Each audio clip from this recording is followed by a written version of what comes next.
So anyways, what I wanted to talk about today is boxing. And not really boxing, but something within boxing that caught my attention. And that is Deontay Wilder, who we all know recently, had a fight against Tyson Fury, and he lost for the second time, I believe. Or I think the first time was a draw. I don't really remember because I forget. Was it? Damn, I'm trying to remember exactly how it went. But anyways, because it's so many fights that I've seen that I kind of get confused within the fights. Because I know, I think, it was a draw the first time.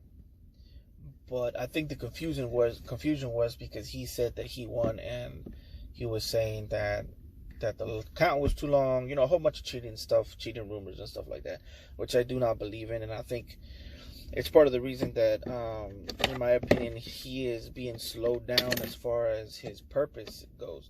Now, I don't know his purpose. I don't pretend to know, but from an outside view, it seems like, it seems like it's time for him. It's not time for him to quit yet. A lot of people are saying because. So basically, let me circle back to because I'm over here deviating from the thing that I was going to talk about. Mr. Deontay Wilder, recently came out with an interview, I believe, that said that that he wasn't sure if he should come back. First of all, he's already taken a long time to even say anything, who his opponent's going to be or anything like that. So to me, it shows that he doesn't want to come back. We're talking about a guy who, in Deontay Wilder, who didn't want to fight at first. He never even thought about being a fighter first. I believe he was a truck driver or something like that. And I believe, he got into boxing, if I'm not mistaken. I'm not so sure. But if I'm not mistaken, from what I remember, he got into boxing because of his daughter, and he got into boxing because, his daughter had cancer or something like that, and he wanted to make money for that. He was making more money off of fights than off of truck driving. And he got into boxing late, according to conventional thought. He got into boxing late. So what I'm trying to say is this guy Wilder, Deontay Wilder, he's not really a guy who chose boxing. It's more like boxing kind of chose him in a way. And if you look at the way he fights, if you look at his gifts, this is a person that was chosen. And as a person that was chosen, I can understand why he would need, because it's true, because other people are criticizing him and saying that, maybe if you have to look for drugs in order to get an answer, maybe you already made your decision, and your decision is that you don't want to do it. And this is true, but a person like this who knows that he's chosen, deep down inside, he knows that he was chosen. And I know it sounds, kind of cheesy, and it sounds kind of, like I'm talking about a Lord of the Rings type of crap or whatever. But it's true. Some people are chosen. Some people choose the path. And some people, it's just different types of people. But I do believe that Deontay Wilder was chosen. And the reason I believe that is because he has a gift. And usually when people have gifts like that, the type that Deontay Wilder has, it's not up to you, in my opinion, whether you're going to quit or not. And I think he knows that. I think he knows that he needs to ask questions. Now, what he's doing is a lot of people are, at least, the two people that I've heard give an opinion on Deontay Wilder, and his decision to take ayahuasca, which is a drug, a hallucinogenic drug that causes you to hallucinate, and of course it's a hallucinogen, and gives you answers and stuff like that. Now, this drug, a lot of people are saying, you shouldn't do that, it's dangerous, this, that, and the other. These drugs are controlled, and this is an opinion that I'm going to give that, some of the people that I follow will not agree with, especially because I'm going to say something completely different from what they said. I actually agree with Deontay Wilder and what he's trying to do. And here's why. It's nothing new what he's doing. He's not doing anything, out of the ordinary. It is for today's standards, because today we don't see drugs as a tool, which is stupid, because a lot of people see drugs as a recreational activity. They see drugs as, something you do on the side just to chill out or to get wasted or to use irresponsibly. People will see drugs and they say, drug addict, hobo, junkie, stuff like that. That's unfortunately in our society, it's very judgmental, very, how can I say this, very narrow-minded when it comes to drugs. Now, I'm not saying all drugs are good or bad. I'm saying a drug is a tool, and it's always been a tool since the beginning. The thing that happened through time is that drugs were corrupted and were given to a broader, I guess you could say, audience, or broader people, and given to the common folks. And in the old times, like in the beginning when we used to be hunters and hunter-gatherers, and we were out there, trying to kill mammoths and stuff like that. In those days, drugs were a tool, and like I said before, warriors were either chosen or, they tried to become warriors. From the beginning, maybe they saw their father was a great warrior and he would take down mammoths and stuff like that. And, he would want to be just like his dad, and then he would take up the mantle and this, that, and the other. But before he would go out there and hunt, because it was so dangerous, because it was so a life or death situation every time they would go out there and hunt, because they were hunting, things that were larger than themselves, things that were more dangerous than themselves. And, human beings, we've never been, the strongest species of mammals or of any other species. If anything, we're probably the weakest. At the time, of course, we've gotten more weaker. And some may say maybe smarter, but in some things, not in everything. But what would happen is, when you would go out and hunt, for mammoth or whatever, there would be a large risk that you would not come back from that hunting expedition. So a lot of people, even though maybe in the beginning they wanted to be a hero and they wanted to go and bring back food to the village, a lot of them didn't want to do it no more.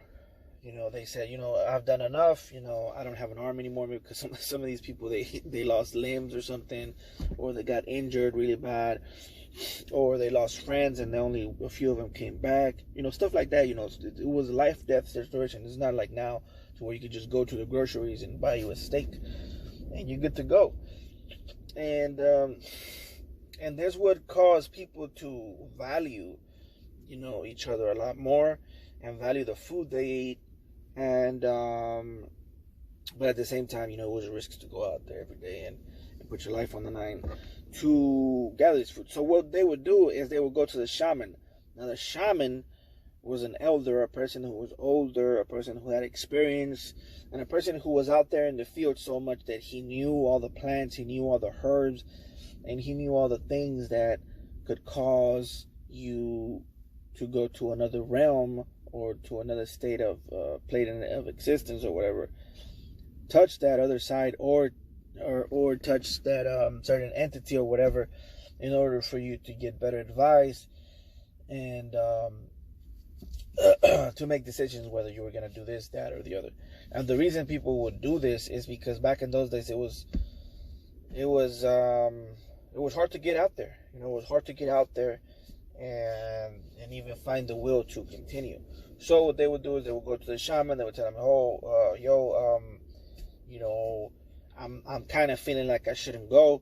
And then the shaman would be like, "Yo, let me give you this drug here. Take it. I'm gonna be here with you, to make sure that you don't drink too much water, so you will dampen the high. You want to get as high as possible so you can get your answers." People go and do that, and then they will come out and they would make the decision that way.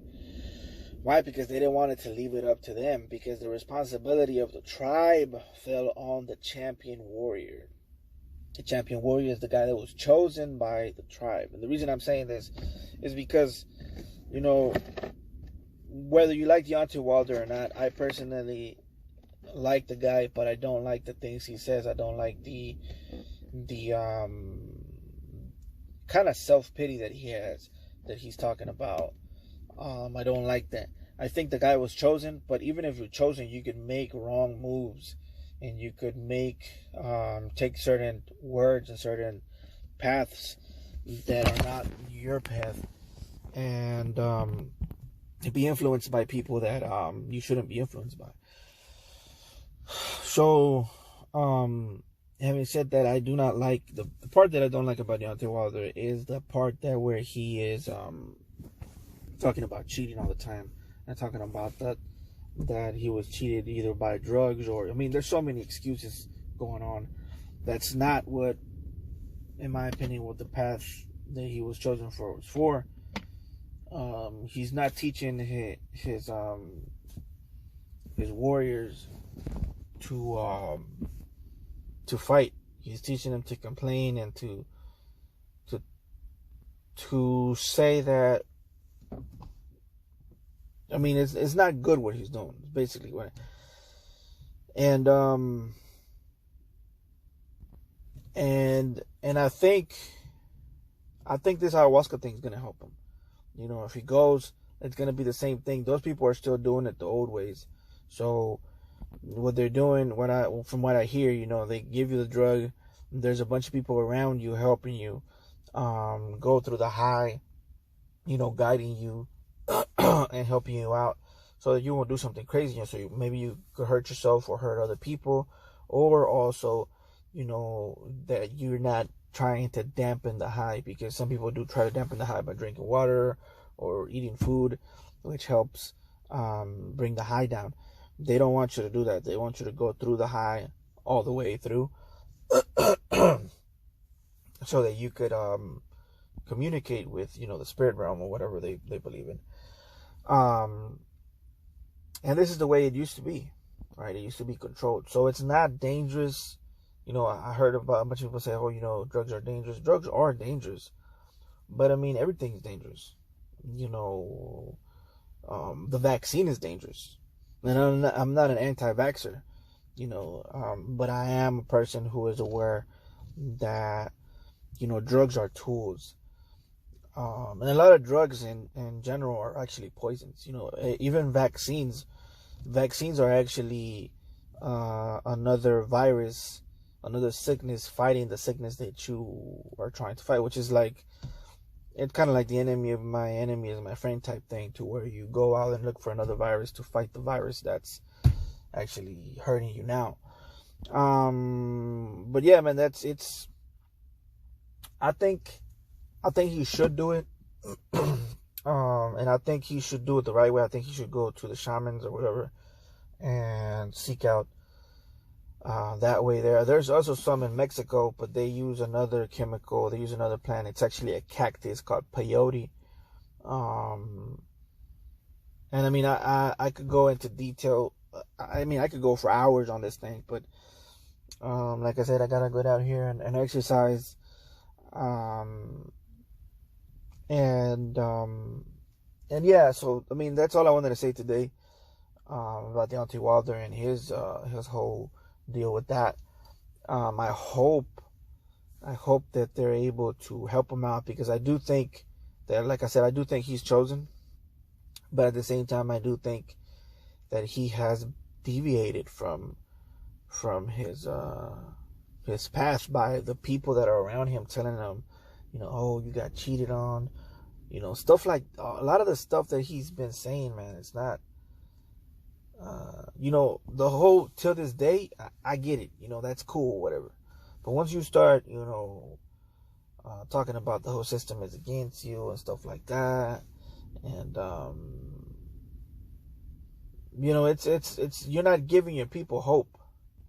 You're kind of making it seem like no matter what you do, you're still gonna lose, and that's not the way to go. Especially when your tribe has to go out there every day and they could die. That's not what you got to do.